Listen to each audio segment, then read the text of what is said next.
예, 반갑습니다. 저 미남이라는 걸 확인시켜 드리기 위해서 걷고 왔습니다. 왜냐하면 이게 발음이 제가 원래 안 좋아가지고요. 제가 말씀 소개드렸다시피 제가 해외에서 제주도 물 건너니까 해외죠. 해외에서 와서 제주도 사투리로 하면 발음이 수월하게 나오는데 표준어를 하면 좀 어려워서 일단 마스크를 벗고 시작하겠습니다. 서학인문학 강좌죠. 선도산 지구. 사실 이 분위기가 지금 서학의 자락에서 선도산 이야기를 하는 것도 또 느낌이 다른가. 사실 이제 선도산을 내가 한 몇 번쯤 와봤을까라고 했을 때 아마 여러분들만큼은 안 왔던 것 같습니다. 특히 이제 이 선도산 권역에 유적이 그렇게 많지 않습니다. 그러니까 유적이 많지 않다라는 게 보편적인 유적이 많지 않다라는 게 아니고요. 제가 전공을 하는 이 불교 미술 분야의 유적이 사실 그 선도산 마애불 또 서학동 3층 석탑 그 정도밖에 없다 보니까 자주 오지는 못합니다. 다른 유적들에 비해서. 아마 여러분들이 서학에 대해서는 더 잘 아실 텐데 제가 이제 다니면서 본 이런 부분들은 조금 생각해 봐야 되지 않을까 그런 내용에 대해서 오늘 말씀드리려고 합니다. 자, 지금 이게 이제 항공 사진을 통해서 경주 시가지 권역을 본 모습인데 여기가 바로 이제 선도산 정상입니다. 그리고 과거 신라의 중심이었던 권역은 대부분 다 이 부분이죠. 월성을 중심으로 한 황룡사라는 게 당시 서라벌의 중심이라고 생각하시면 됩니다. 그에 비해서 이 선도산이라는 공간은 일단 이 경주에서 가장 큰 하천으로 가로막혀 있습니다. 그러니까 요즘하고 비교를 해보면 요즘의 서울하고 비교를 해보면 저도 서울 안 살아서 모르겠지만 강남 강북 이야기를 하죠. 강남하면 중심 권역 이런 느낌이 들고 그렇죠. 그거하고 마찬가지로 서라벌의 강동과 강서로 구분을 할 수 있지 않을까라는 생각이 듭니다. 왜냐하면 지금이야 우리가 이제 다리들이 많이 있어서 여기 건너다니는 거 아무렇지도 않죠. 근데 과거에는 이 공간과 이 공간을 확실하게 구분해 주는 게 바로 지금의 선도산, 형산강입니다. 신라 때는 여기를 서천이라고 불렀죠. 아마 변변한 다리도 없었을 겁니다. 예를 들어서 여기 흑륜사와 관련해서는 흑륜사 앞쪽에 이제 금교라는 다리가 있다고 하는데 또 다른 기록에는 그 금교를 뭐라고 쓰냐면 송교라고 써요. 송교. 소나무 다리. 그러니까 나무 다리인 거죠. 근데 우리가 경주 살아봐서 알지만 홍수가 지면 여기 어마어마하죠. 여기 동대교 같은 경우는 거의 동대교 밑에까지 물이 찰 정도를 놓고 보면 과거에 이 동서를 왕래하는 게 그렇게 쉬운 일이 아니었습니다. 그래서 신라의 중심은 유적들은 대부분 여기에 있죠. 그에 비해서 이 선도산 이 권역, 이 공간은 아마 과거에는 조금 낙후된 이런 공간이었을 가능성이 큽니다. 자, 이런 낙후된 공간을 변화시킨 것이 가장 큰 역할을 한 것이 불교입니다. 자, 이게 이제 신라의 중심인 황룡사에서 바라본 선도산의 모습인데, 선도산 정상 가까이에는 삼존불이 있죠. 지금 삼존불 황룡사에서 보면 보일까요? 안 보일까요? 안 보이죠. 대충 저기 어디쯤 있다 정도 윤곽만 보이는데, 근데 이제 저는 그런 생각을 가끔 하거든요. 우리가 지금 갖고 있는 신체 능력하고 옛날 사람들의 신체 능력은 같을까 다를까? 어떨까요? 저는 신체 능력 중에서 옛날 사람들이 지금 오늘날 사람들보다 뛰어나다고 볼 수 있는 두 가지가 있는데 그게 청각하고 시각이 아닌가 싶거든요. 우리 저기 몽고 이쪽 사람들 그 시력 보면 1km 밖에 있는 도화지에 있는 글씨를 읽어요. 실제 우리 탑 같은 거 보더라도 탑에 있는 장신구 안 보이죠, 우리가. 근데 옛날 사람들은 그걸 봤을 가능성도 있지 않을까. 그래서 이 선도산이라는 산은 불교가 들어오면서 극락정토가 되는 거죠. 극락정토가 되면서 여기에 아미타 삼존불, 거대한 아미타 삼존불이 있는데 이 불상을 어지간한 신라 사람들은 다 볼 수 있지 않았을까 이런 생각입니다. 제가 가장 좋아하는 사진인데 이게 이제 오세윤 선생님 아시죠? 문화재 사진 작가이신 오세윤 선생님이 찍어서 황룡사 특별전 할 때 포스터로 사용됐던 사진이에요. 원래 이제 포스터에 있던 거를 포스터 다 지우고 사진을 이렇게 이제 쓰고 있는데 불교가 들어오면서 이 선도산이라는 산은 전혀 다른 산으로 탈바꿈합니다. 왜냐하면 이제 불교에서는 서쪽 하면 이상향이에요. 서방 극락 정토가 되는 거죠. 그러니까 이 서방 극락 정토라는 개념이 선도산에 더 씌워지는 겁니다. 그래서 제일 먼저 이동하는 게 뭐냐면 바로 왕릉입니다. 자, 지금 이 왕릉의 정확한 주인공들이 누군지는 모릅니다. 근데 이제 학자들 사이에 공통적으로 거론되는 이름이 있는데 바로 불교를 공인했던 법풍왕, 그리고 이제 황룡사를 창건했던 진흥왕, 이런 인물들이 바로 이 서학으로 이동을 하는 겁니다. 그러니까 이 이전까지만 해도 신라의 고부는 다 어디에 있었습니까? 시내에 있었죠. 시내의 큰 적덕목각분이었다가 불교가 유입된 이후에 이 서방이라는 공간, 극락정토라는 이미지가 더 씌워지면서 이 왕릉들이 저는 이쪽으로 이동을 했다고 생각이 됩니다. 이 이후에 이것과 관련된 여러 사찰들이 만들어지죠. 애공사라는 절, 영경사, 애공, 영경 이런 이름들은요 주로 뭐하고 관련된 이름이냐면 능하고 관련된 이름입니다. 그러니까 과거에는 그 역대 왕들이 무덤을 만들면 무덤 주위에다가 능사라는 절을 만듭니다.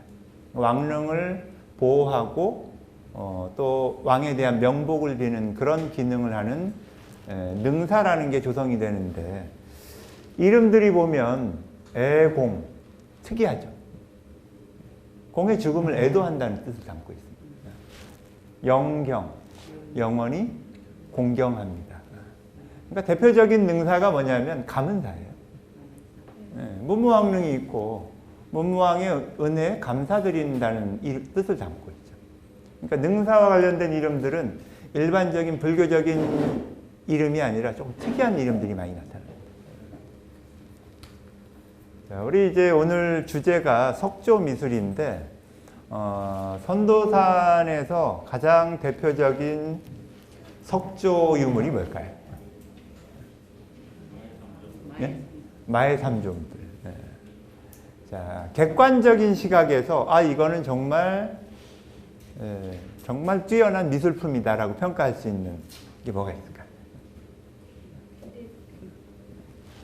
기부입니다, 저는. 자, 여기 이제 아까 봤던 마해삼존불이 있고 귀부죠, 귀부. 사실 저는 이 태종무열왕 귀부 같은 경우는 많은 영감을 줘요. 우리가 이제 유물을 바라볼 때 이렇게 고정된 시각에서만 바라봐서는 안 되겠다라는 영감을 주는데 이게 만약에 태종무열왕릉이라는 요 앞에 태종무열왕릉이라는 명문이 없으면 이거 언제 만든 거라고 이야기할까요? 통일신라거예요. 당연히 통일신라뿐만 아니라 8세기에 만들었다고 해요. 이게 만들어진 게 뭐 정확하게는 알 수 없지만 무열왕이 승하한 연도가 661년이거든요. 이 연대에서 멀지 않은 시기에 만들어진 겁니다. 만들어진 거지만 어떻게 보면 경주 지역에서는 처음으로 만들어진 귀부인데 가장 좋습니다. 조각을 가서 가만히 뜯어보면 정말 뛰어난 조각입니다. 이게 이제 언제냐면 대략 7세기 중후반 정도.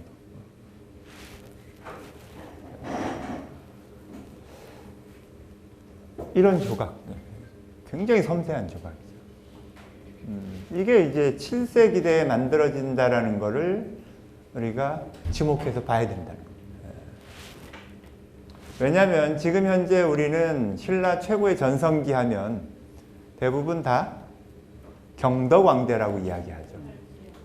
8세기 중엽이 신라의 최고의 전성기다라고 이야기하는데 경주에 한 3, 40년 있으면서 둘러본 느낌에 의하면요.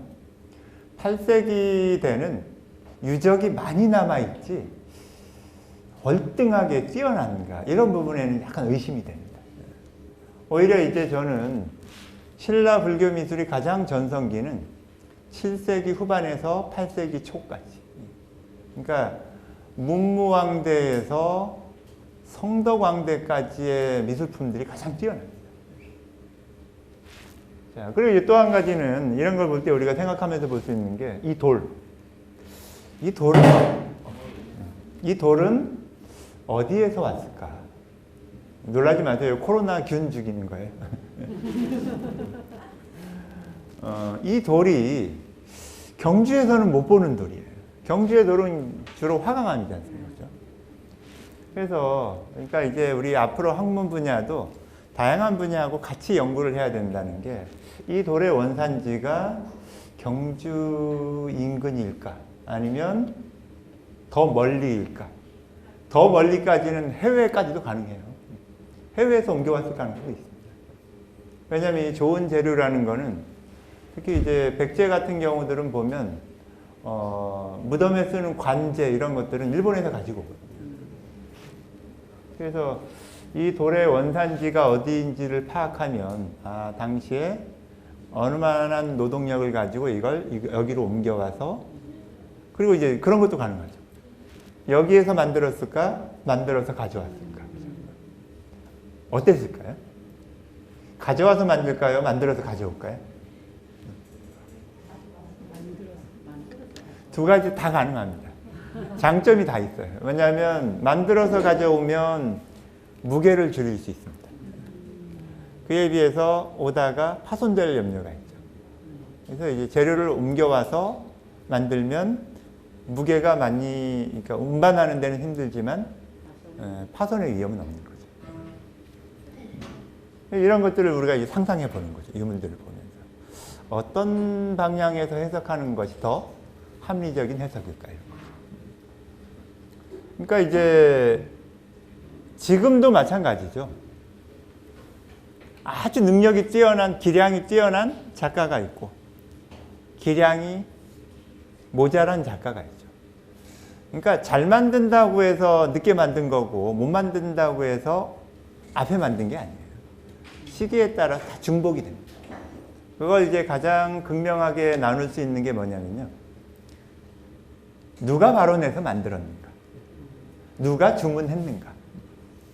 예를 들어서 일반 서민이 주문한 거하고 왕실에서 주문한 게 같을 수가 없죠. 이거는 당연히 신라 왕실에서 주문한 거예요.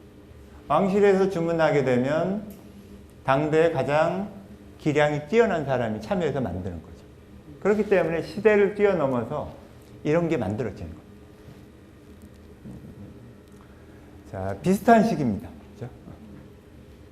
아까 무열왕릉 귀부가 661년 전후한 시기, 그때라고 한다면 이 남산 사마령 미륵삼존상 같은 경우는 644년입니다.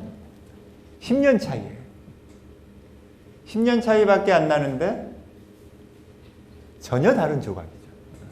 이런 것들을 우리가 이제 눈여겨봐야 된다. 그리고 이제 서학동, 그러니까 신라의 귀부 중에 가장 좋은 두 작품이 서학에 다 있는 거예요. 서학동 귀부 같은 경우는 뭐 김인문묘 비다라는 설도 있고 또 경우에 따라서는 김유신묘라는 설도 있지만 어쨌든 이 조각도 굉장히 뛰어난 조각이죠. 그러니까 오히려 이 귀부만 놓고 보면요, 처음 만들어진 게 제일 좋아요. 그 다음 만들어진 게 그 다음 좋고, 요 다음 만들어지는 게 어디 거냐면 사천왕사 귀부입니다. 그러니까 앞서 만든 게 훨씬 더 좋은 것들이에요. 그 뒤로 가서 이 8세기 중엽쯤 되면요, 저기 우리 성덕왕릉 가보셨나요? 성덕왕릉에 가면 큰 귀부가 있습니다. 그러니까 이 7세기대의 귀부하고 비교가 안 돼요. 자, 그리고 이제 7세기대에 뛰어난 불교 미술품들이 보면요, 이게 이제 지금의 모습이고요. 자, 사천왕사에서 발견된 노규신장상, 최고의 걸작이죠. 이게 7세기 거. 자, 이런 조각, 특히 이제 섬세하기로는 가문사 사리기, 이것도 7세기 후반 거죠. 이 조각은 크기가 작지만 엄청난 조각입니다. 얼굴 표현, 디테일한 표현, 그렇죠? 그리고 이제 입체감, 힘이 느껴지죠. 자, 그리고 이제 좋은 거는 서울 가고 나쁜 거는 경주에 왔죠. 이거는 이 중앙박물관에 있고, 요거는 중앙박물관에 있다가 가문사 동탑사리 이게 나오니까 이거는 서울 가고 서울 있던 게 여기로 온 거예요. 근데 이 작품도 보존 처리하면서 이걸 다 벗기지 않아서 그렇습니다. 보존 처리를 하는 방식이 두 가지가 있습니다. 하나는 옛 느낌을 살리면서 보존 처리하는 방식이 있고, 그거는 주로 박물관에서는 그렇게 합니다. 근데 연구소의 방식은 새 것처럼 만드는 거예요. 이거는 이제 연구소에서 보존 처리를 한 거고, 이거는 박물관에서 보존 처리를 한 겁니다. 이 작품 같은 경우도 보시면 엄청납니다. 이게 보이는 부분의 크기가 한 6cm 정도밖에 안 되는 공간인데, 이 공간에 있는 이 아주 디테일한 어자문 표현이요, 그리고 갑옷, 그리고 얼굴 표현, 그리고 이 탑도 확대해서 보면 이 안에 불상이 굉장히 뛰어나요. 그러니까 이제 오히려 통일신라 뒤에 만들어지는 많은 작품들에 비해서 이 시기의 작품이 월등히 뛰어나다는 느낌을 갖게 해요. 단지 차이가 있는 게 뭐냐면 많이 안 남아있는 겁니다. 그러니까 신라를 대표하는 중요한 작품들은 지금 남아있는 게 1%도 안 되는 거예요. 나머지 99%가 다 없어진 겁니다. 왜냐하면 자, 우리는 불상하면, 신라의 불상하면 떠오르는 이미지가 다 남산에 있는 불상들이죠. 남산에 있는 불상들 누가 만들었을까요? 남산에 있는 불상들은 대략적으로 이 기록들을 살펴보면요, 대체로 승려 집단에 의해서 만들어집니다. 그러니까 남산에 있는 불교 조각들은 메이저급에 해당하는 조각들이 아니에요. 정말 메이저급의 조각들은 어디에 있었냐면 시내에 있는 사찰들이 있죠. 사천왕사, 황룡사, 분왕사, 망덕사, 이런 절들의 메이저급의 작품들이 있었어요. 자, 돌이라는 재료 하면 우리는 불상은 다 돌로 만든다고 생각하기가 쉬운데, 신라의 왕실에서 만든 불상들은 돌로 만든 불상들이 거의 없습니다. 가장 좋은 재료를 쓰죠. 가장 좋은 재료가 뭐겠습니까? 금이죠, 금. 근데 금은 제한적일 수밖에 없죠. 금동불. 또 그 다음 많이 만드는 게 소조불. 흙을 가지고 많이 만들어요. 특히 이제 신라의 칠처가람 같은 경우는 자료들을 종합해보면 거의 대부분 다 흙으로 빚어서 만듭니다. 소조불이 많았어요. 그리고 이제 금동불 또는 이제 건칠불, 이런 것들이 있는데 이런 재료로 만든 불상들은 안 남아있는 거죠.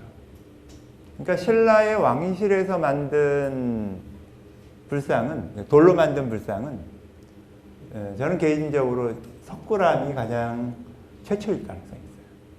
그러니까 석굴암 조각 같은 경우는 다른 조각하고 비교가 안 되는 거죠. 자, 그런 것들을 이제 우리가 생각하면서 볼 필요가 있다는 겁니다. 있는 것만 가지고 볼 게 아니라 없어진 것들은 과연 어땠을까 이런 거죠. 서학동 3층 석탑, 여기서 가깝죠, 그죠? 자, 이 탑의 과거의 유리건판 사진입니다. 특이하게 보면 이 위치에 가보면 평지가 아니죠. 지금 이제 구절초 요즘 심나요, 저기? 경사지예요. 경사지에 있고, 물론 탑 자체가 경사지에 있는 건 아니지만 여기 보시면 탑이 있고 바로 옆이 경사지지 않습니까? 그래서 이 탑이 있었던 사찰의 가람 배치는 일반적인 가람 배치는 아니었을 가능성이 있습니다. 그러니까 이제 법당 앞에 바로 탑이 있는 그런 구조의 사찰이 아니라 법당하고는 조금 떨어진 공간에 건립된 탑이었을 가능성이 있습니다. 자, 이 탑은 지금 보는 모습이고요. 자, 굉장히 이제 특이한 형태의 탑이죠. 그래서 이런 탑을 이제 이것도 모전석탑이라고 합니다.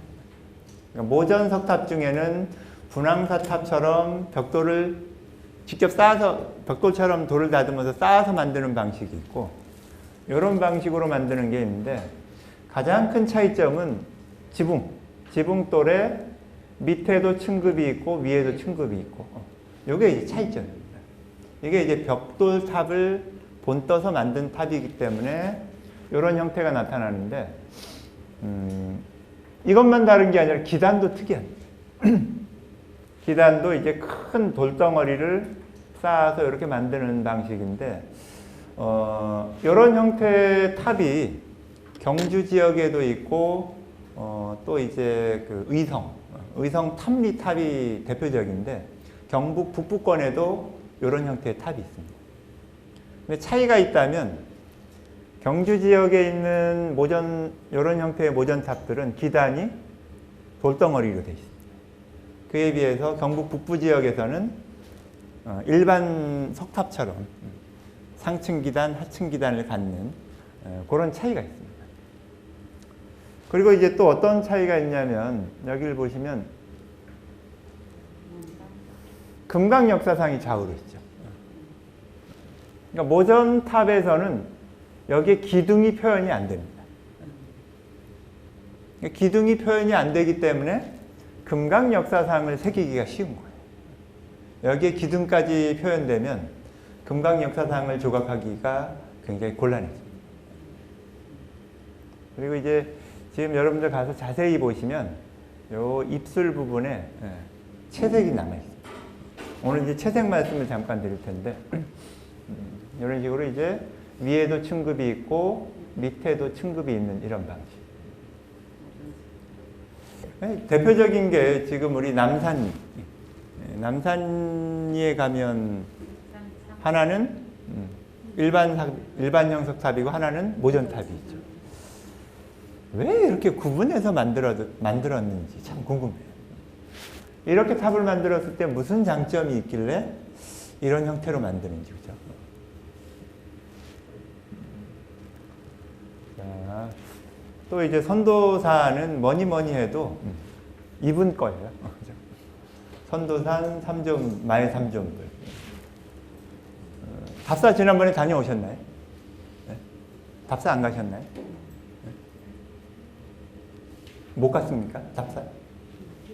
답사 간다고 이제 일정에는 돼 있는 것 같았는데. 네? 여기까지 안 갔습니까? 힘들죠. 아마 경주에 있는 산 중에, 유적 중에 손꼽히는 힘든 유적입니다. 시간은 오래 걸리지 않는데 경사가 급하니까요. 작년 여름에 제가 여러 번 가야 됐었어요.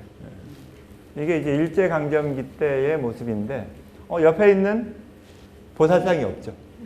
밑에 대좌 부분만 남아 있습니다.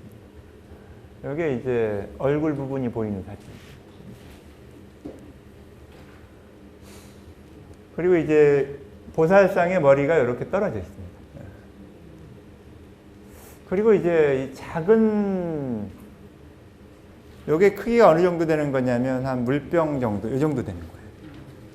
이 정도 되는 게 일제강점기 유리건판 사진에 있는데, 저도 과거 90년대 초쯤만 해도 이게 있었어요. 분명 그때 이제 사진 찍으면서 이거는 놔두면 금방 없어질 것 같은데 라는 불안함이 있었는데 지금 못 찾겠어요. 누가 훔쳐갔는지 아니면 딴 데다 보관하고 있는지 이거 찾아야 됩니다. 사실. 왜냐하면 이 눈 부분 보시죠. 삼국시대 불상이에요. 삼국시대 불상이고 특이한 게 뭐냐면 여기에 연꽃이 표현이 되어 있어요. 보통은 무릎 밑에 연꽃이 나오죠. 근데 여기는 연꽃 위에서 사람이 나오는 겁니다. 그러니까 이제 연화화생이라는 거죠. 그러니까 아미타 부처님이 계신 극락정토에 가면 저런 이제 연못이 있어요. 구품연지라는 연못. 연못에서 거기에 사람들이 잉태했다가 태어나는 게 극락왕생하는 겁니다. 이거는 아마 이제 그런 걸 표현했던 자료들 같은데 이게 없어져서 한번 자세히 조사해보고 싶은데 지금 안타깝습니다. 국내 다니시다가 어딘가에 이런 거 보이시면 이거 선도산 거다.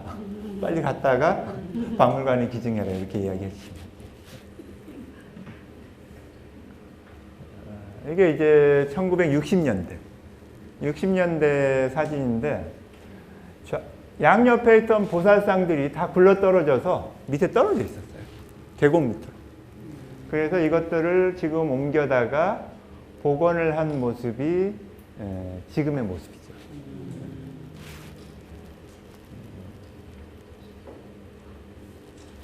이 불상은 언제 만든 걸까요?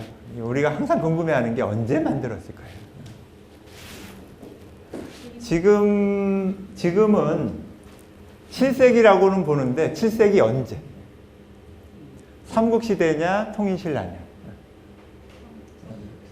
어떤 분들은 통일신라 초라고 보기도 하고 어떤 분들은 삼국시대라고 보는데 대체로 7세기 중엽, 그러니까 이제 한 650년쯤 그렇게 이제 보기도 합니다.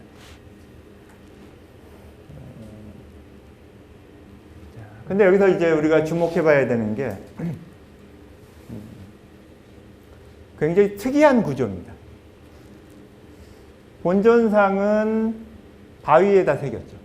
본존은 바위에다 새겼는데 좌우에 있는 협신은 따로 만들었어요. 그리고 여기서 또 뭐가 다르냐면 이 바위는 안산암이라는 돌입니다. 안산암이라는 돌이고 좌우에 있는 돌은 화강암. 이 이야기는 뭐냐면 이 돌은 좌우에 있는 이 돌은 원래 선도산에 있던 돌이 아니라는 거예요. 아까 이제 이 강을 경계로 해서 문화의 차이가 있다는 말씀을 잠깐 드렸는데 그것만 차이가 나는 게 아니라 지질도 다릅니다. 형산강을 경계로 해서 이 서쪽 편에는 화강암이 없습니다. 화강암은 다 남산 이 자락으로 해서 이 형산강의 동쪽 편에만 화강암이 있습니다. 그러니까 이 선도산에 있는 화강암으로 만든 돌들은 기본적으로 여기에서 돌을 운반해서 만든 거라는 거예요.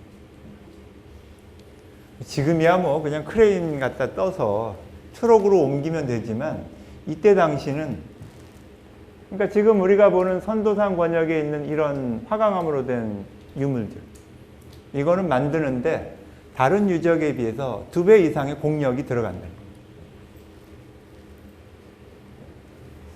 실제로 돌이라는 게 그 건축 자재뿐만 아니라 건축 자재에서 가장 노동력이 많이 소요됩니다.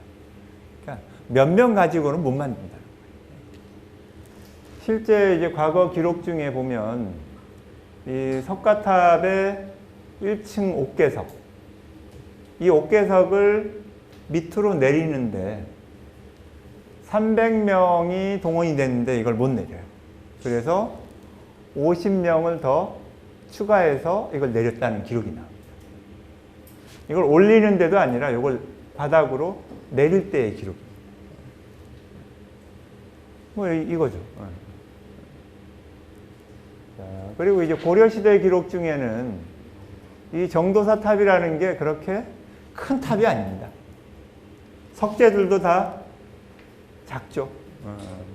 뭐 해봐야 옥계석 정도 크기를 보면 폭이 한 1m 정도밖에 안 됩니다.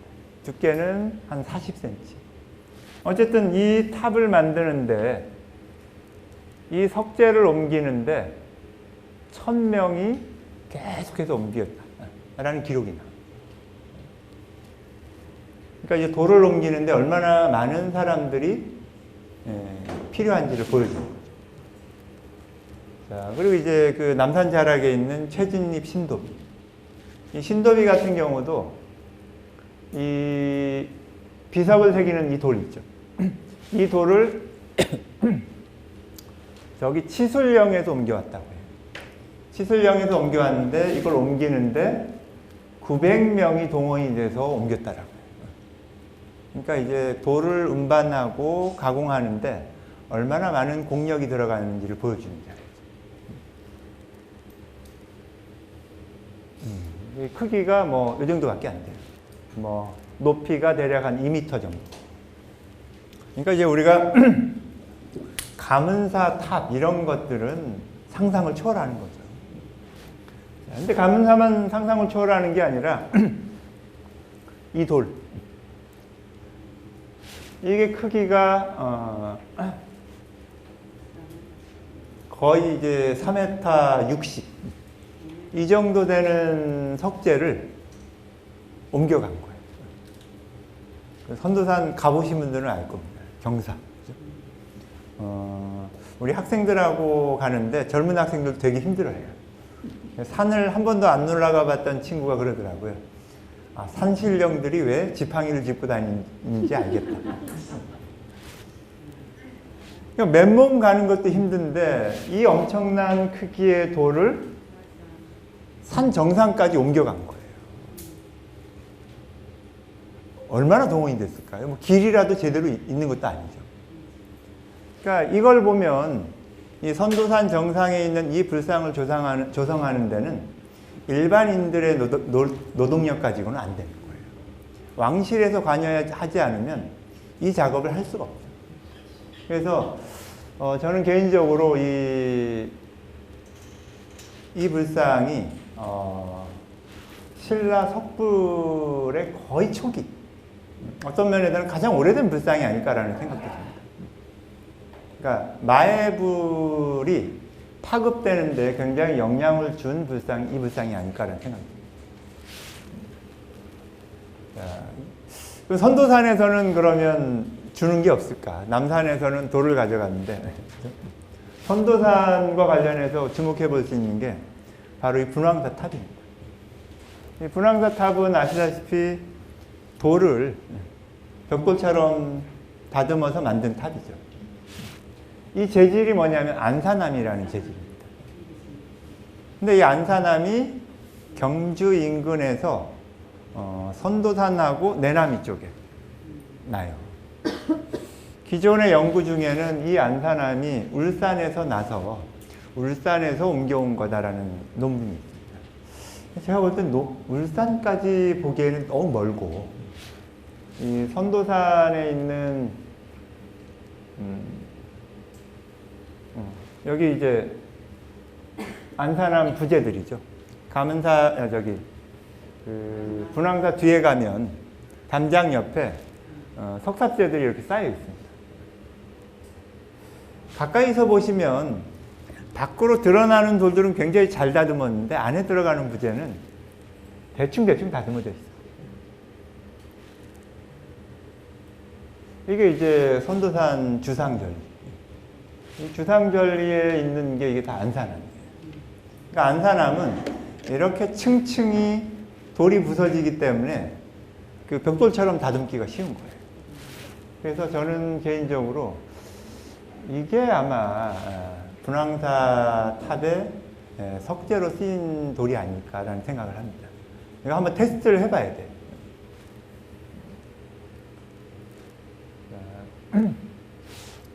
이 불상의 제작 시기와 관련해서는 뭐 여러 가지 설들이 있는데, 일단 이 경주 지역에서 가장 오래된 불상이라고 보는 게 바로 이 불상이죠. 이게 이제 대략 7세기 중엽이라고 봅니다.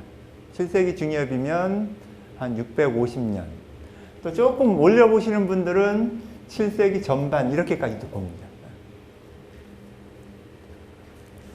저는 둘을 비교해서 보면 어느 조각이 더 좋아 보이십니까?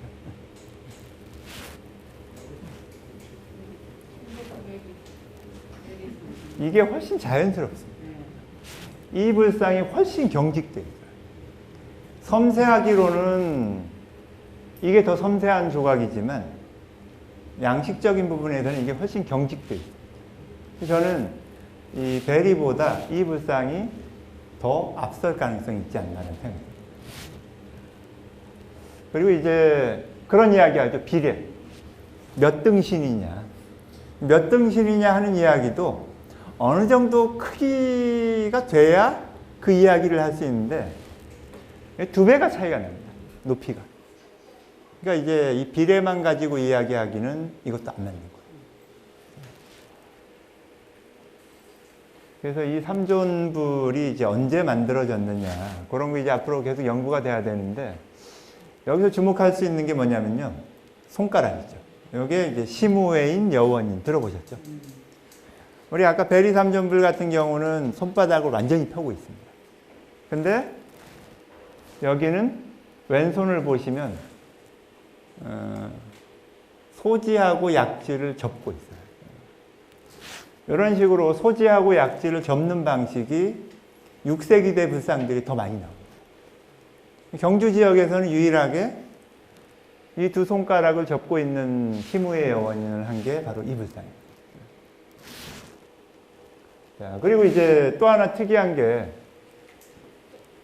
굉장히 어색하죠. 여기 손바닥 있고 여기 손이 있어요. 이게 왼손이죠. 어디까지 올린 겁니까? 이게 안 됩니다. 안 되죠.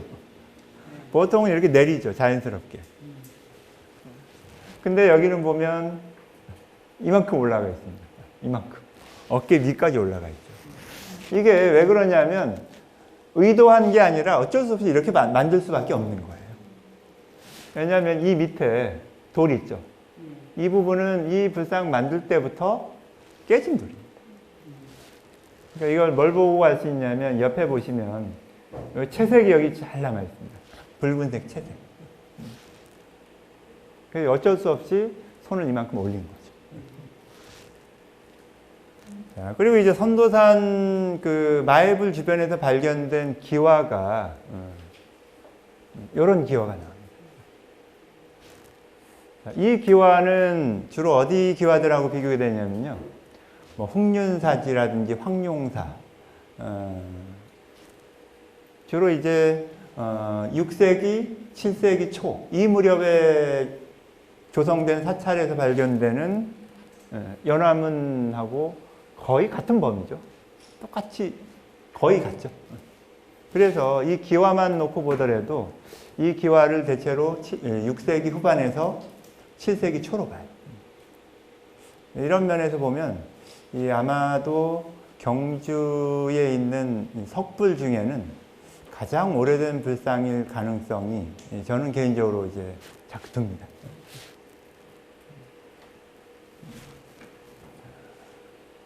그러니까 이 불상은 가장 보기 좋은 시간대가요, 뭐 계절에 따라서 다르지만 해가 막 떠오를 때, 해가 막 떠오를 때 한 5분 정도 굉장히 붉은 기운의 빛이 감돕니다. 그때가 제일 좋아요.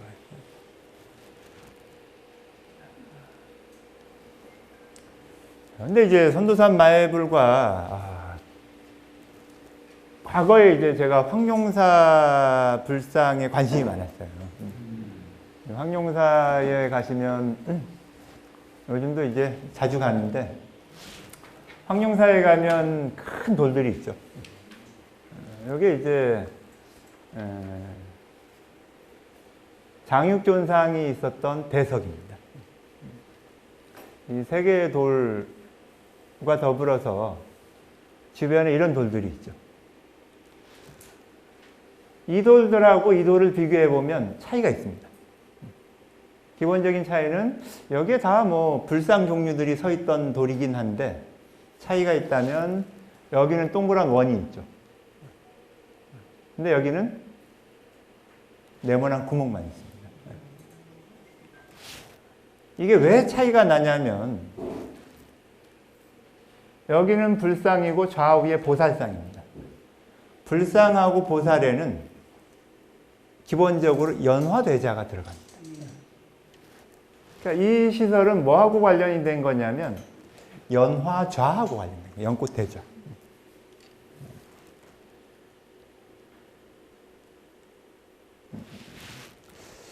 이 돌을 보면서 계속 생각을 하는 거죠. 뭐가 있을까? 이게 이제 과거의 흔적들인데 옆에 있는 이 흔적들 보이시죠? 까맣게 그을린 흔적. 요 그을린 흔적들이 보면 목재가 타면서 연소되면서 남긴 흔적들이에요. 보통 초석 같은 데도 보면 기둥이 불타면서 남긴 이런 흔적들이 있어요. 저는 개인적으로 여기에 있는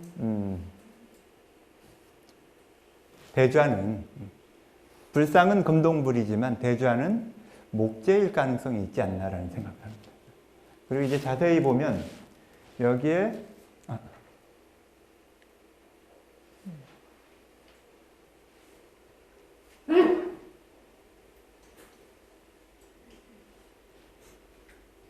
이 주변에 이런 식으로 녹이 쓴 흔적들이 쭉 보입니다.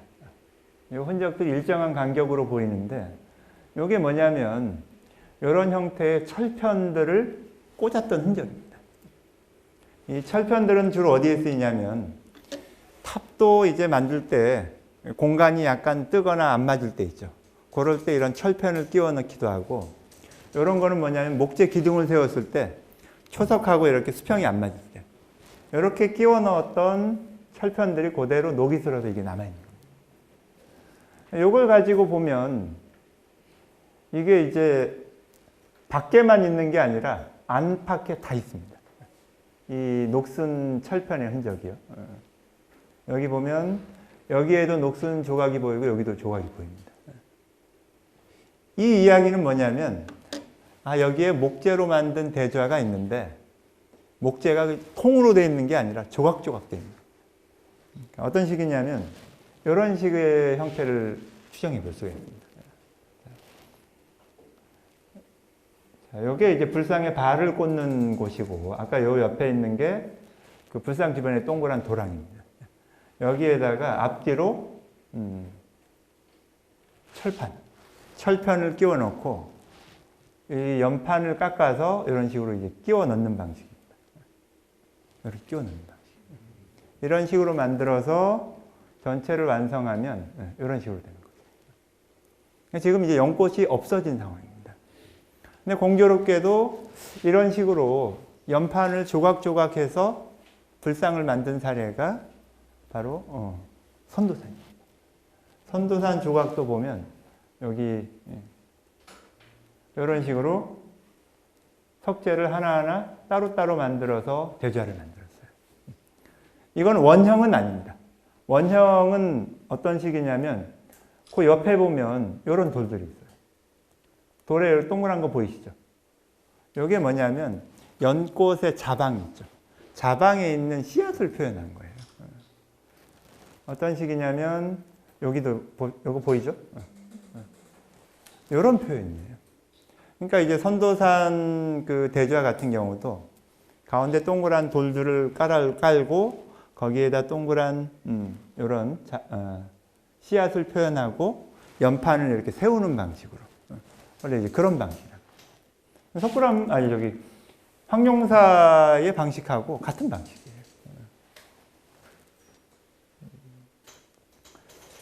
그리고 이제 시간이 우리가 몇 시까지죠? 네? 11시까지요? 시간은 아직 멀었네. 우리가 이제 불상들을 볼 때, 불상뿐만 아니라 모든 유적이 그렇습니다. 항상 볼 때 무슨 생각을 하면서 봐야 되냐면, 지금의 모습이 옛날 모습이 아니다. 그러니까 지금 모습만 가지고 우리가 이렇다 저렇다 하는 게 굉장히 위험합니다. 왜냐하면 이제 수천 년이, 천수백 년이 흐르는 동안에 원형이 남아있다라는 게 이상한 거죠. 그런 면에서 이제 우리가 일본의 불교 미술들을 공부할 필요가 있어요. 왜냐하면 일본 같은 경우는 전세품들이 많거든요.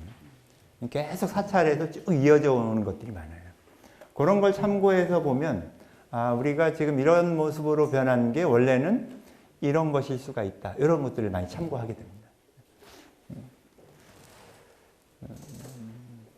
이 본존상의 표면에 채색이 많이 남아 있습니다. 지금 이렇게 보시면 약간 붉은 기운 도는 거 보이시죠? 이 부분을 보시면 특히 이제 이쪽에 붉은 기운이 많이 남아 있습니다. 그러니까 불상 전체에 붉은색이 많이 남아 있습니다. 이게 이제 잘못 이해하면 돌에 있었던 원래 돌 색깔인가 이렇게 오해할 수가 있는데 그게 아니고 이거는 분명히 색칠을 한 겁니다. 특히 이제 이 부분, 아까 여기 이제 깨진 부분이라고 했죠.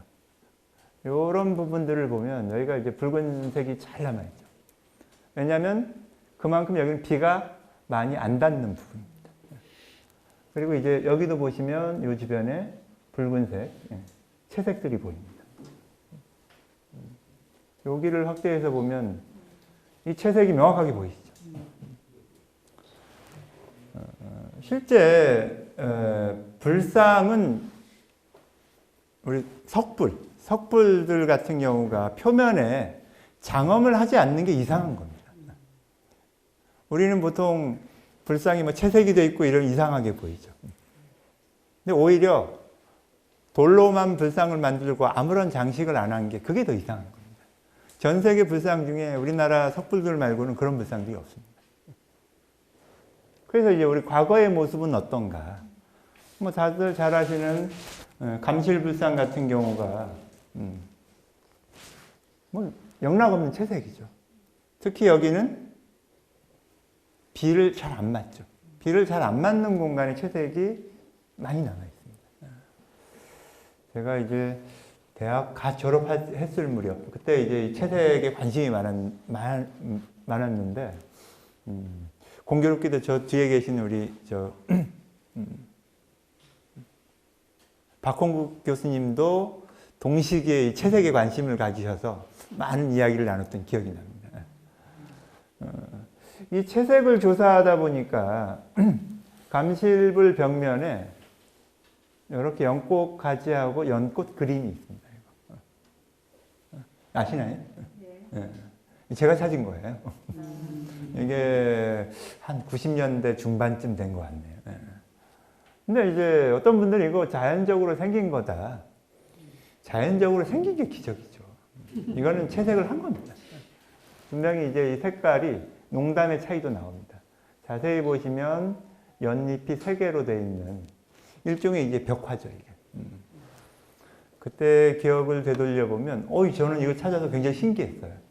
그래서 당시에 그 법보신문사에 아는 분이 있었어요. 그래서 기자가 있어서 그분한테 연락을 해서 이거 이런 게 있으니까 신도분들이 와서 알고 보면 좋겠다 라고 연락을 가볍게 했는데 이 기자들은 뻥치는 걸 좋아해요. 뭐라고 기사를 냈냐면 신라 최고의 벽화 발견. 그랬던 기억이 납니다. 지금 이렇게 보면 불상에 채색이 없죠. 여기도. 없지만 이 보살상의 뒷면 이거는 채색이 아닙니다. 이거는 돌에 나오는 자연적으로 생기는 그 일종의 철 성분이 산화된 부분이고, 이 부분. 여기 보시면 이 부분 있죠. 특히 비가 안 닿는 이런 부분에 보면 채색들이 남아있습니다. 그리고 이제 잘 아는 탑곡. 탑곡 이 불상들도 이 채색이죠. 옷 있는 부분에만 붉은색이 나옵니다. 여기도 마찬가지고. 그러니까 채색과 채색이 아닌 것의 차이는 이거를 끌어냈을 때 안에 있느냐 없느냐예요. 안에까지도 색깔이 계속 이어지는 거는 돌 자체의 색깔인 거고, 끌어냈을 때 벗겨지면서 원래 돌 색깔이 나오면 그거는 채색입니다. 그렇다고 이제 긁어보시면 안 되고요. 그냥 눈으로 보면 알 수 있습니다. 자, 그리고 이제 칠곡 노석동이라는 곳에 있는 마애불인데, 여기도 이제 대략 한 7세기대의 불상입니다. 이 불상의 채색도 잘 남아있습니다. 역시 비가 안 닿는 부분 중심으로. 자, 그리고 이제 9세기대 불상 중에는 옥천 용암사의 이런 채색들이 잘 남아있죠. 근데 경주 지역에 있는 불상들을 쭉 조사를 해보면요, 삼국시대에 해당되는 불상들은 채색이 잘 남아있어요. 근데 오히려 통일신라 때 만들어진 불상들에는 채색이 잘 없어요. 예를 들어서 남산에 있는 불상들의 채색이 잘 없죠. 대표적인 예로 들면 열암곡 불상 같은 경우 보면 채색이 없죠. 근데 이제 이런 것들을 뭐하고 연결시켜 볼 수 있냐면 이런 거하고 연결시켜 볼 수 있어요. 원래는 채색이 있었는데 없어졌을 가능성들을 항상 생각해야 돼요. 그러면 삼국시대에는 더 오래된 건데 있고 통일신라 거는 왜 없느냐. 채색하는 방식이 바뀝니다. 과거에 실험을 한 적이 있는데요. 여기 한 20년 전쯤에 실험한 내용인데 20년이 더 됐네요, 벌써. 그림이 있죠. 여기는 그림이 있습니까? 없습니까? 없죠. 불과 20년 사이에 이렇게 차이가 납니다. 이거 그릴 때입니다. 그릴 때인데 여기는 여기가 여기예요. 없죠. 여기는 있고. 이건 그대로 있는 거잖아요. 이게 무슨 차이냐면 이 부분은 돌에다가 바로 채색을 한 겁니다. 돌에다가 바로 채색을 했을 때는 이 채색이 돌에 흡수가 됩니다. 그에 비해서 이 부분은 이 위에다가 회칠을 한번 합니다. 회칠을 하고 그 위에다가 그림을 그린 거예요. 그러니까 회칠을 한 부분은 그림을 그릴 때는 굉장히 좋습니다.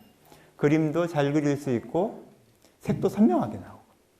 근데 그렇게 오래 가지 못해서 이 부분은 사라집니다. 그러니까 이제 채색하는 방식이 삼국시대에는 바로 칠하는 방식에서 그 뒤에는 회를 칠하고 거기에다가 채색을 하는 방식으로 바뀐 것 같아요. 그걸 보여주는 게 이런 자료들입니다. 자, 용광동을 비롯한 석실에서 나온 이 토형들. 채색이 있는 겁니까? 없는 겁니까? 있는 것도 있고 없는 것도 있죠. 원래는 다 있는 겁니다. 자, 예를 들어서 회칠을 하고 그 위에다가 붉은색 채색을 한 겁니다. 자, 예를 들어 이거를 보면 반반, 아수라백작도 아니고 반반이죠. 채색 안 된 것과 된 것. 원래 이랬을까요? 원래는 다 했던 겁니다. 다 했던 건데 이게 땅에 묻힐 때 반쯤 땅에 묻힌 부분은 채색이 다 없어지고 반은 남아있는 거예요. 그러니까 이제 우리가 불상, 현재 보는 거의 대부분의 불상들은 원래 표면에 장엄을 다 했어요. 채색을 하고 심지어는 도금까지도 하죠. 그걸 보여주는 게 바로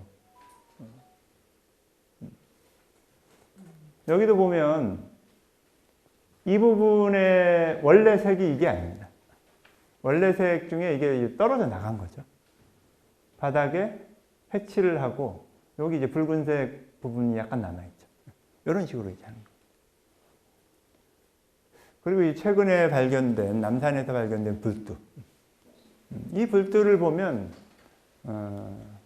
불상의 표면이 어떤 식으로 장엄이 됐는지를 알 수가 있습니다. 그러니까 땅에 묻혀 있다가 발견된 불상의 옆쪽을 보면 금박이 남아 있습니다. 그러니까 오칠을 하고 그 위에 금박을 입혔었던 거예요. 그러니까 이제 남산에 있는 불상들이 지금 우리가 보는 남산의 불상들의 모습이 지금의 모습이 옛날의 모습은 아니라는 겁니다. 그래서 심지어는 그 석굴암에도 채색이 원래는 다 돼 있었어요. 그렇게 일제강점기 때 자료에 보면 그 채색과 관련된 색들이 한 대여섯 가지 정도가 나옵니다. 작년 하반기에 이제 발표할 게 많이 밀려 있었는데 또 아는 분이 전화를 주셔서 이제 발표를 해달라고. 근데 이제 처음으로 나한테 부탁한 분이라서 또 이제 거절을 못해요. 뭐 나는 선도산에 대해서 뭐 아는 게 없다. 선도산에 있는 거 가지고 해야 된다는 거예요. 그래서 이 학술대회가 뭐 큰 학술대회가 아니고 그냥 교양 차원에서 하는 학술대회니까 기존에 있는 것들 종합해서 모아서 하면 된다는 거예요. 그래서 이제 알았다고 했는데 학술대회가 다가오니까 걱정이 되는 거예요. 남들 했던 거 가지고 하는 게 무슨 학술대회입니까? 그래서 뭔가를 해야 되는데 고민을 하다가 옛날부터 이제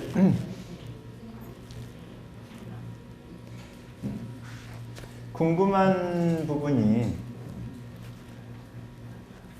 여러분들도 이제 가서 보시면 금방 보여요. 이 밑부분에 이 부분에 구멍이 있어요. 뭐 기존 연구에서도 이 구멍이 있다. 근데 이 구멍의 용도는 뭔지 모른다. 뭐 어떤 분들은 뭐 총알 자국 아니냐 이렇게도 하는데 총알 자국은 아닙니다. 정확하게 이 구멍을 뚫은 겁니다. 그리고 이 구멍을 자세히 보면 이렇게 갈아서 이제 구멍을 뚫은 거예요. 여기에다가 녹슨 자국이 보입니다. 분명히 여기에는 이제 뭔가를 설치를 했던 거죠. 이게 만약에 보살상이라면 보살상 뭐 천이 장식 이런 거 많이 있죠. 그런 걸 꽂았다고 볼 수 있는데 이거는 본전불이라서 장식하고 관련된 거는 아니고 이거를 한번 이제 풀어봐야겠다라는 생각이 들어서 이제 올라갔어요. 올라가서 사진을 조사를 하다 보니까 기존에는 요 밑에 있는 것만 봤었는데 여기를 보니까 여기도 있는 거예요. 그리고 여기는 지금 하얀 게 남아있죠. 이게 뭐냐면 납이 들어있는 거예요. 납. 그러니까 이렇게 이제 구멍을 뚫고 납을 박는 방식이 뭐냐면 요즘 우리 콘크리트 못 박는 방식 있죠. 드릴로 구멍 뚫고 플라스틱 넣고 나사를 쓰죠. 그거하고 같은 방식이에요. 이게 주로 신라에서 돌 표면에다가 금속을 박을 때 이런 방식을 씁니다. 대표적인 사례들이 보면 이게 가문사 탑 있죠. 가문사 탑이 해체할 때 찍은 사진인데 이렇게 이제 납을 집어넣고 여기에다가 못을 박으면 이제 못이 고정이 되는 겁니다.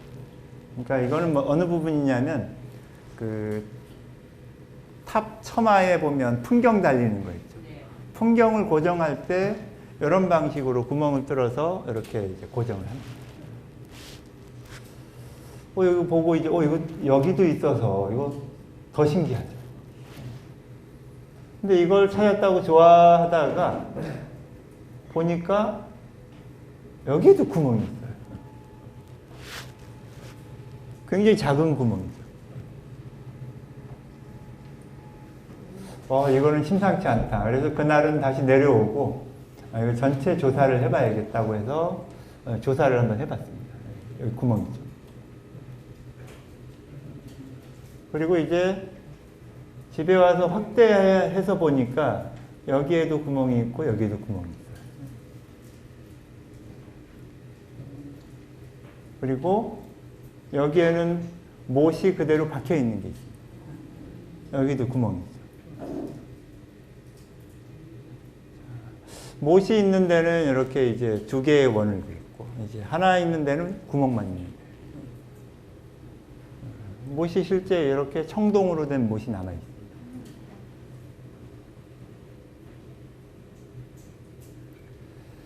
그래서 이제 전체를 조사하면 이게 얼마나 되는지,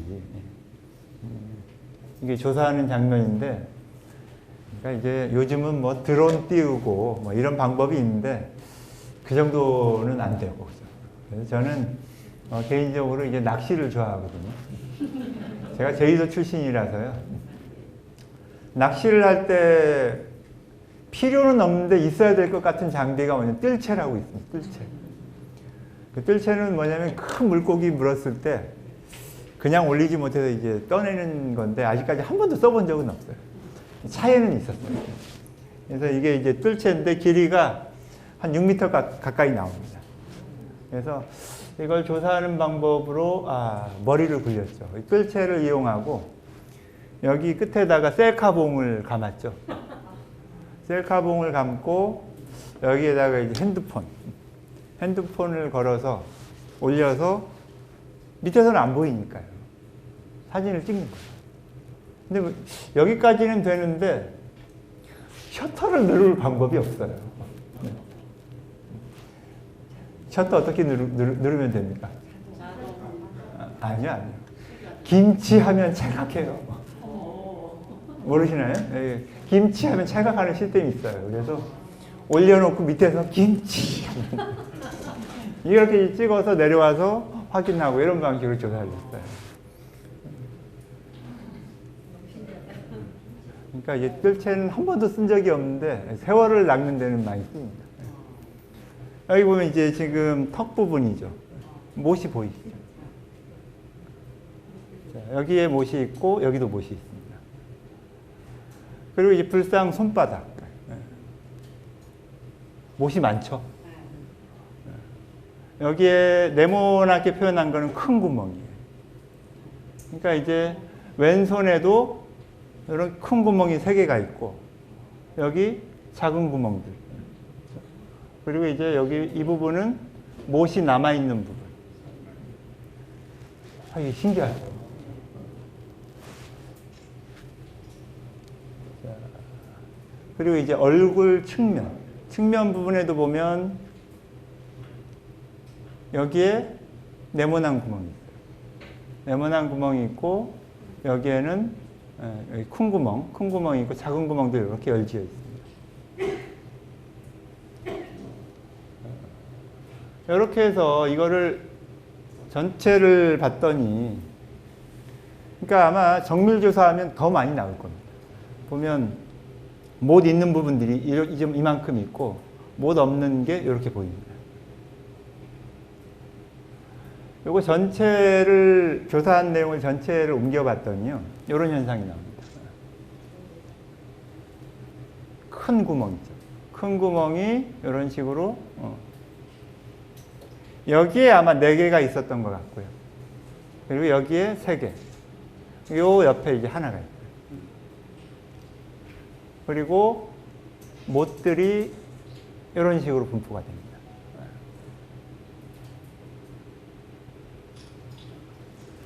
공통점이 보이시죠? 어떤 부분에 이 구멍들이 집중이 되어 있는 걸까요? 얼굴하고 양손. 피부 있는 데만 이게 있어요.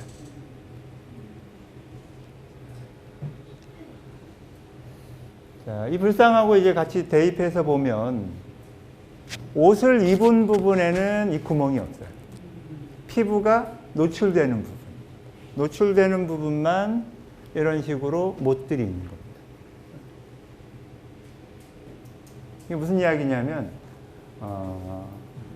코로나 부처님이에요. 지금 우리가 보는 거는 돌로 된 불상만 보고 있지만 이 불상은 원래 마스크를 쓴 불상이에요.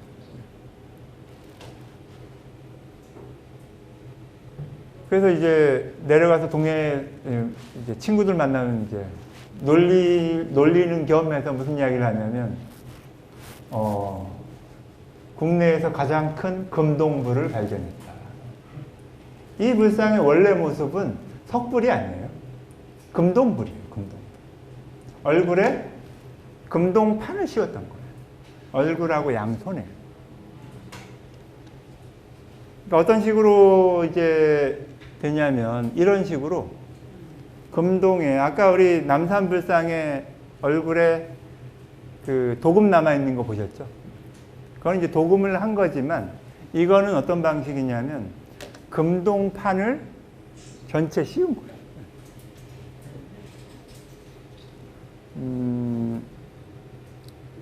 당연히 이제 이걸 올려서 찍고 확인하고 찍고 확인을 계속 반복적으로 하죠. 여기가 이제 목 부분인데 여기에 보면 못이 남아있어요. 못이 남아있고 못을 확대했더니 여기에 약간의 금빛 보이시나요?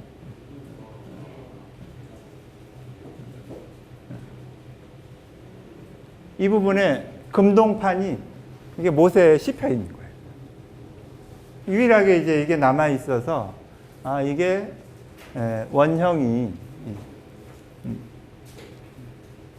이 금동판 조각이 남아 있어서 이게 원래는 이 불상의 표면에 요즘식으로 하면 황금 마스크죠.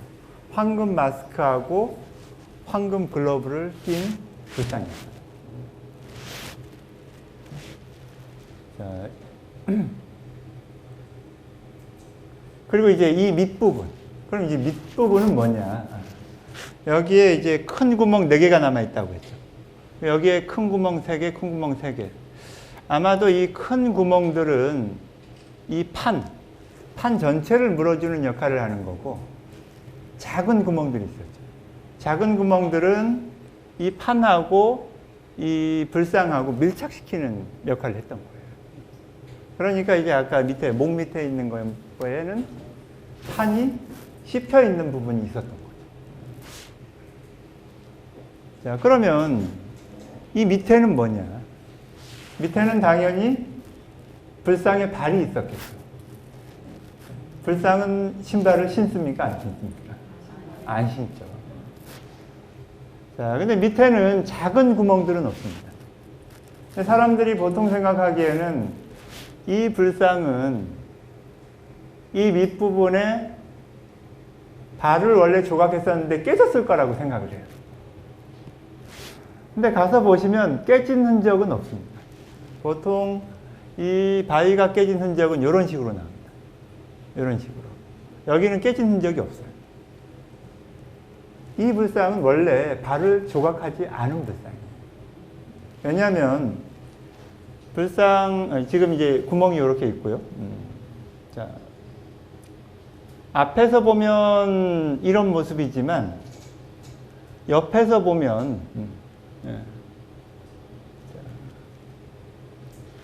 불상의 발이 어느 정도 위치에 놓여야 되냐면 옆에 있는 대좌하고 비교해 보면 대략 한 이 정도 높이의 발이 있어야 돼요. 근데 여기는 깨진 흔적이 없어요. 그리고 이제 불상을 옆에서 보면 이 바위 자체가 원래 경사가 이렇게 져 있어요. 이렇게 튀어나와 있는 걸 깎아낸 게 아니라 이렇게 돼 있는 거예요. 이 부분에는 발을 새길 만한 환경이 안 되는 거예요. 이걸 이제 어떤 식으로 하느냐.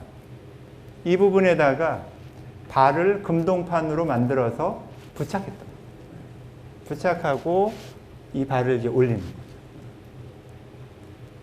그러니까 이제 우리가 보는 지금 모습하고 과거에 만들어질 당시의 불상의 모습은 전혀 다릅니다. 어떻게 연상을 하시면 되냐면 사실 이 돌은 불상을 새기기에 아주 부적합한 돌입니다. 안산암이라는 돌 자체가 이렇게 이제 크랙이 많이 가죠. 아마 여기 이제 얼굴 부분이 깨졌는데 이 깨진 부분은 후대에 회불에 의해서 깼을 수도 있고, 그것보다는 제 생각에는 이게 벼락 같은 걸 많이 맞아요. 봉우리에 있으니까. 그렇게 해서 이제 파손된 것 같은데, 어쨌든 그걸 다 떠나서도 이 돌은 불상을 새기기에는 적합하지 않은 돌입니다. 경주 지역에 불상을 새기기에 적합하지 않은데 불상을 새긴 사례가 한 3군데 정도가 있어요. 하나는 그 낭산에 지금 중생사라는 절 있죠. 중생사라는 절 옆에 보면 그 신장상을 새긴 마애불이 있어요. 지장보살상 비슷하게 생긴 상이 있죠. 그 돌도 불상을 새기기에는 적합하지 않은 돌입니다. 그리고 또 하나는 단석산 마애불. 단석산 마애불도 안산암이에요. 거기도 불상을 새기기에 적합하지 않은 돌입니다. 그러니까 아마도 이 선도산 불상처럼 이렇게 금동판 같은 걸 덮는 방식은 그 후보 중에 하나가 단석산이에요. 여러분 단석산 불상 얼굴 기억이 나시나요? 단석산에 있는 마애불, 미륵불상 얼굴 중에 제일 특이한 부분이 코 부분이에요. 단석산 코를 보시면 코가 낮아도 그렇게 낮을 수가 없어요. 민자코예요, 민자코. 뭐 검색해 보시면 아마 나올 겁니다. 근데 거기에 보면 코에 그 구멍이 뚫려 있어요. 근데 그 구멍은 후대에 생긴 구멍이 아니라 불상을 만들 때 뚫었던 구멍입니다. 뭐냐면 코를 따로 부착하는 방식. 그러니까 이제 조만간 한번 정밀 조사를 단석산에 가보려고 하는데 아마 단석산도 선도산하고 비슷한 방식으로 조성했을 가능성이 있습니다. 그러니까 이런 식으로 불상을 새기기에 부적합한 돌인데 불상을 새겼다라는 것은 여기에 불상을 새기지 않으면 안 되는 이유가 있는 겁니다. 당연히 여기는 선도산이죠, 선도산. 선도산이라는 산의 거의 정상 가까이에 서방 정토잖아요. 신라 왕경의 입장에서는 선도산은 서방 정토예요. 서방 정토에 주재하는 아미타바 삼존불상을 꼭 만들어야 되는 거예요. 그러다 보니까 열악한 환경에도 불구하고 여기에다 이런 불상을 만들었던 거죠. 그래서 다른 부분은 괜찮습니다. 다른 부분은 이렇게 막 크랙이 가고 이래도 괜찮아요. 왜냐하면 이 부분은 옷이기 때문에. 옷은 구김도 가고 그렇잖아요. 그러니까 여기는 이제 몸체는 채색으로 하는 겁니다. 채색. 물론 지금은 붉은색만 남아있지만 원래는 다른 색도 더 있었을 거예요. 몸 부분은 채색으로 해서 옷의 느낌을 살리면 되는데 문제는 얼굴. 부처님의 얼굴은 상호지 않습니까? 상호. 거룩한 상호에 뭐 이렇게 칼자국 막 나 있는 이거 보기 좋겠습니까? 그대로 못 두는 거죠. 그래서 고안한 방법이 여기에다가 금동판을 씌워서 마치 이 불상이 금동불처럼 보이게 하는 거예요. 그러니까 이제 지금은 우리가 석불이라고 보고 있지만 원래 제작 당시에는 금동불에 가까운 불상으로 제작이 됐다. 그러니까 이제 이거는 왕실에서 관여하지 않고는 이런 불상은 만들기가 어려웠겠죠. 실제 지금 가서 보시면 이 부분은 조각이 하나도 안 된 겁니다. 원래 그 바위면 그 자체예요. 그래서 여기 있는 이 구멍은 아마 이 불상에 발을 금동판에다 새긴 발을 고정하기 위한 그런 구멍일 가능성이 있습니다.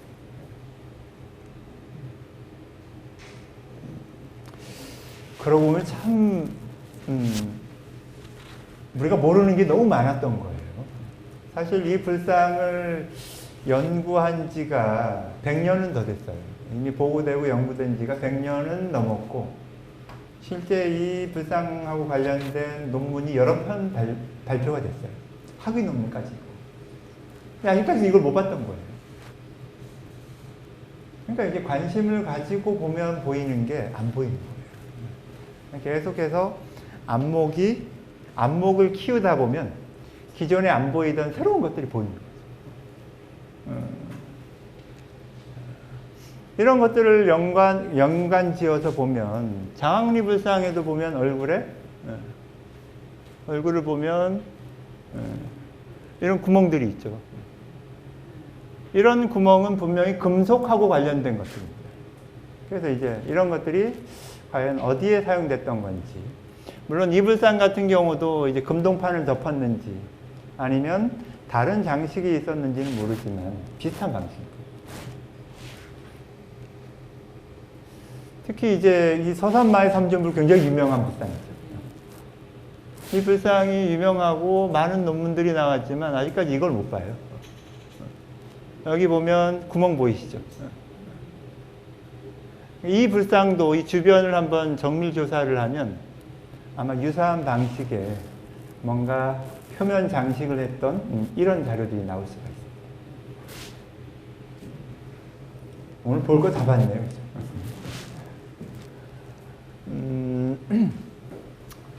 자, 아까 이제 이 불상하고 대좌 만드는 방식이 황룡사 불상하고 비슷할 거라는 말씀 드렸었죠. 자, 황룡사 장육상. 이 장육상이라는 거는 16척 크기의 불상을 장육상이라고 합니다. 그러니까 이거 만고 불변의 법칙 중에 하나가 뭐냐면, 사람은 기본적으로 키가 큰 걸 선호합니다. 우리 90년대 최고의 신랑감을 세 글자로 표현하면 뭔지 아세요? 최고의 신랑감. 키도 커. 키도 커가 최고의 신랑감이에요. 최악의 신랑감은 키도 작아요. 근데 사실 저는 개인적으로는 큰 거는 안 좋습니다. 지구를 위해서 안 좋아요. 키가 크면 씻을 때 물을 써도 더 많이 쓰죠. 먹을 걸 먹어도 많이 먹죠. 자꾸 키우는 게 좋은 게 아니에요. 작은 게 좋은 겁니다. 저는 작죠. 그래서 이제 부처님 당시부터도 그랬어요. 부처님 당시에 일반 사람들의 키가 8척이에요. 평균 신장이 8척인데 부처님은 그 두 배인 16척이에요. 그래서 불상을 조성할 때는 16척의 높이에 맞춰서 불상을 만들고, 그렇게 만든 불상을 장육상이라고 해요. 장육상.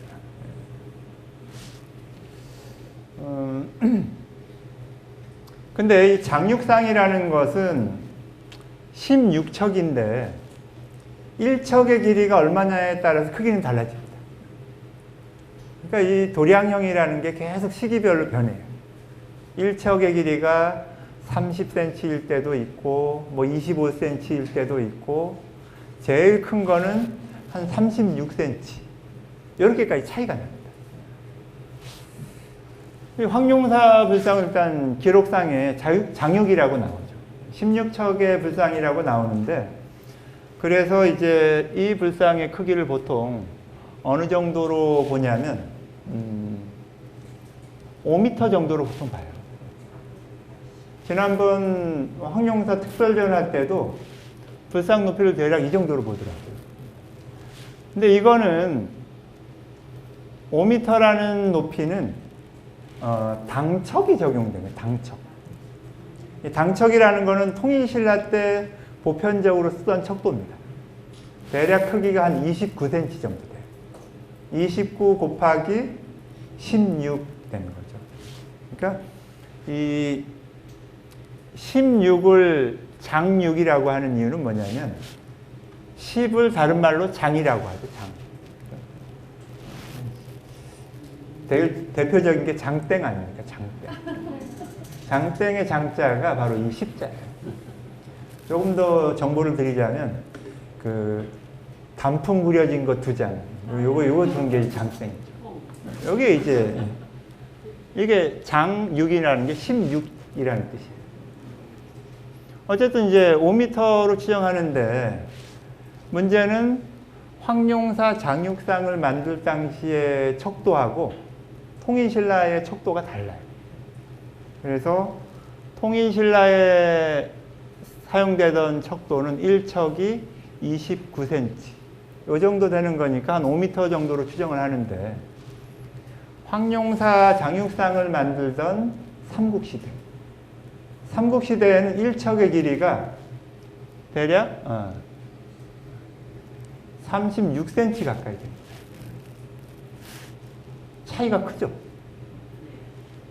그래서 이걸 적용하면 황룡사 금당에서 뽑아낸 1척의 길이가 35.666이 나와요.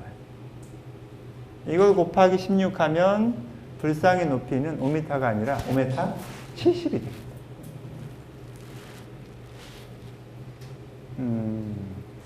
이거 굉장히 어려운 내용인데 다들 이해하시네요. 무슨 말씀인지 아시겠죠? 1척의 길이가 다르기 때문에 똑같은 장육상이라고 하더라도 시기에 따라서 크기도 하고 이만큼 하기도 하고 차이가 난다는 거예요.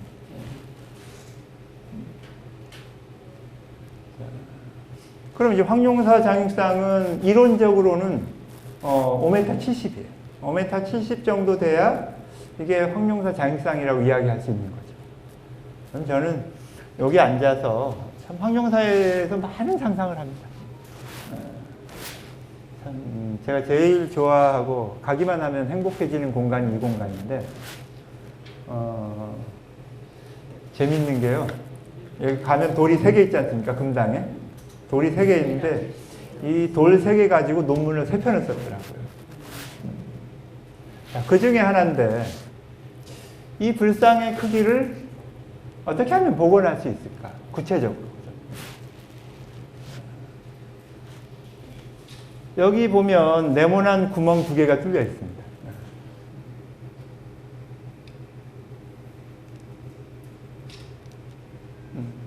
자, 이 구멍이 뭐냐면 불상 발에 있는 불상 발 밑에 있는 촉을 꽂는 자리예요.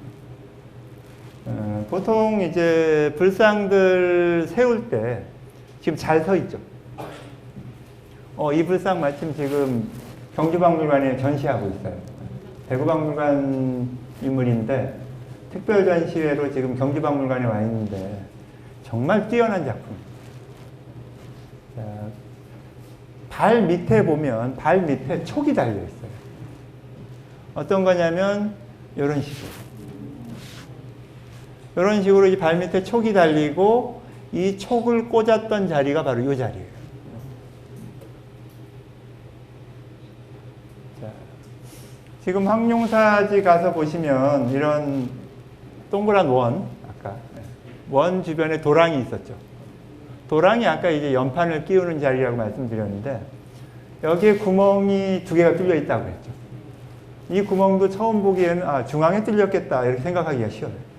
근데 이 구멍이 정확하게 보면 중앙선을 긋고 이 뒤에 구멍이 뚫려 있어요. 왜 그러냐면 아까 발 밑에 있던 촉 있죠. 촉이 꽂혔을 때 발이 정확하게 이 원의 중심에 오게 하기 위해서 이런 식으로 합니다. 특히 이제 이 불상에 고정하는 촉은 앞쪽에 있는 게 아니라 뒤쪽에, 발 뒤꿈치 쪽에 있습니다. 그래야 이제 무게를 지탱할 수가 있는 거예요. 우리가 이제 이걸 통해서 뭘 할 수 있냐면 불상의 발을 복원할 수가 있어요. 자, 이렇게 놓이게 돼요. 그러니까 이제 뒤에 있기 때문에 촉을 꽂았을 때 원의 중심에 2 발이 놓이게 돼요.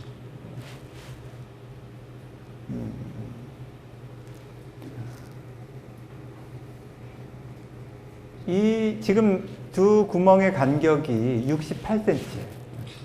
그러면 이걸 근거로 해서 복원을 해보면 황룡사 불상의 두 발폭은 대략 한 1m 정도가 됩니다. 자, 불상의 발의 폭이 나오면 높이를 구할 수가 있어요.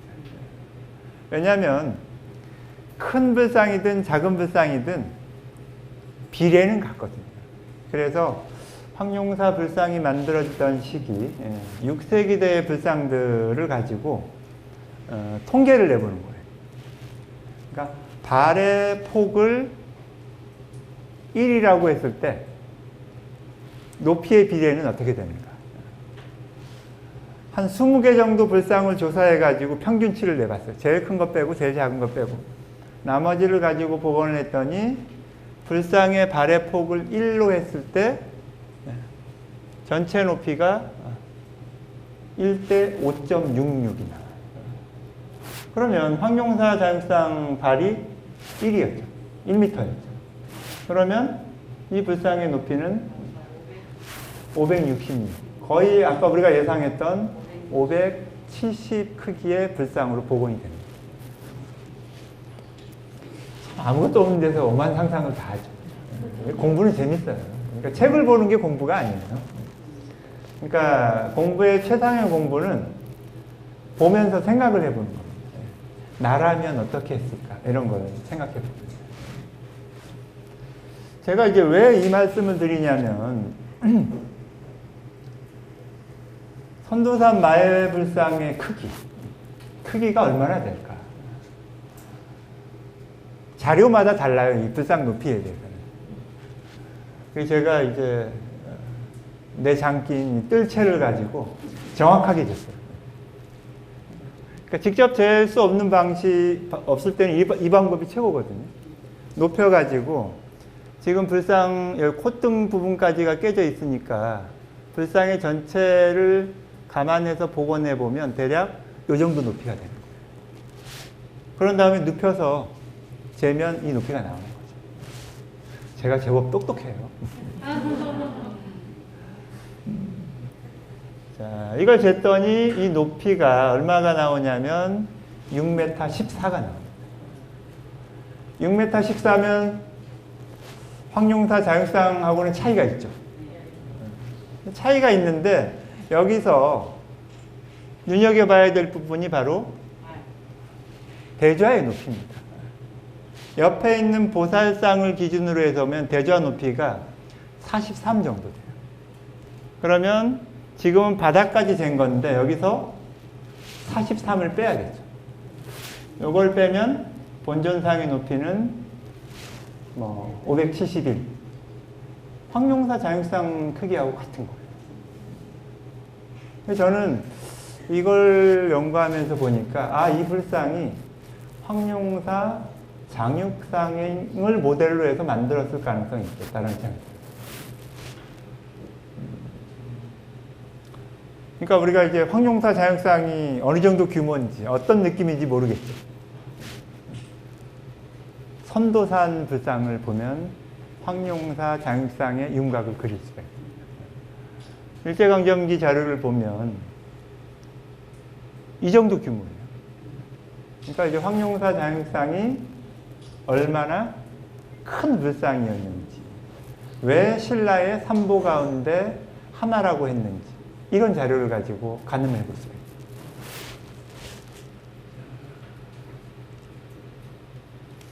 있습니다. 여기서 주목할 수 있는 게 바로 이 서학동 고분군. 고분군의 주인공이 정확하게 누군지는 모르지만 여기가 선도산 마애불이 있는 곳이고요. 아마 분명히 이 선도산 마애불상하고 이 밑에 있는 고분들하고는 연결이 될 겁니다. 특히 이제 진흥왕. 학계에서는 여기 진흥왕릉은 분명히 있다고 봅니다. 진흥왕이 누굽니까? 황룡사를 창건했고 황룡사 장육존상을 만든 왕이 진흥왕이에요. 그래서 저는 이사지 황룡사 장육상이 있던 곳에서 바라다 보이는 선도산의 이 위치죠. 정상에 있는 불상. 이런 것들이 같이 연결이 돼서 해석이 될 수 있지 않나 이런 생각입니다.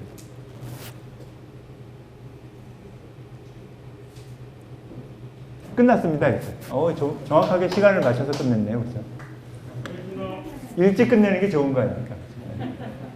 그래서 사실 우리가 많은 걸 알고 있는 것 같지만 아는 게 잘 없습니다. 그러니까 학자들이 뭔가 다 해놓은 것 같지만 다 해놓은 게 별로 없어요. 그래서 이 공부라는 거는 항상 저는 그렇게 생각하거든요. 저나 여러분이나 똑같아요. 재밌어서 여기 오시는 거잖아요. 직접 다니시면서 하나하나 이제 해보는 게 중요해요. 여러분들이 뭔가 저보다 새로운 걸 먼저 발견할 수도 있는 거예요. 그런 걸 통해서 공부보다 더 재밌는 게 연구가 재밌어요. 연구는 누가 뭐라고 안 하거든요. 그래서 다 같이 공부보다는 공부 그거 어떻게 합니까? 공부 좋아하세요? 공부 좋아했으면 여기 안 있죠. 저도 공부는 정말 싫어하거든요. 근데 연구는 항상 재밌습니다. 더더군다나 이제 우리가 과거의 유적들, 가까이 있는 유적들을 대상으로 하는 공부는, 연구는 제가 적극 권유합니다. 재밌게 할 수 있습니다. 네, 이상 마치겠습니다.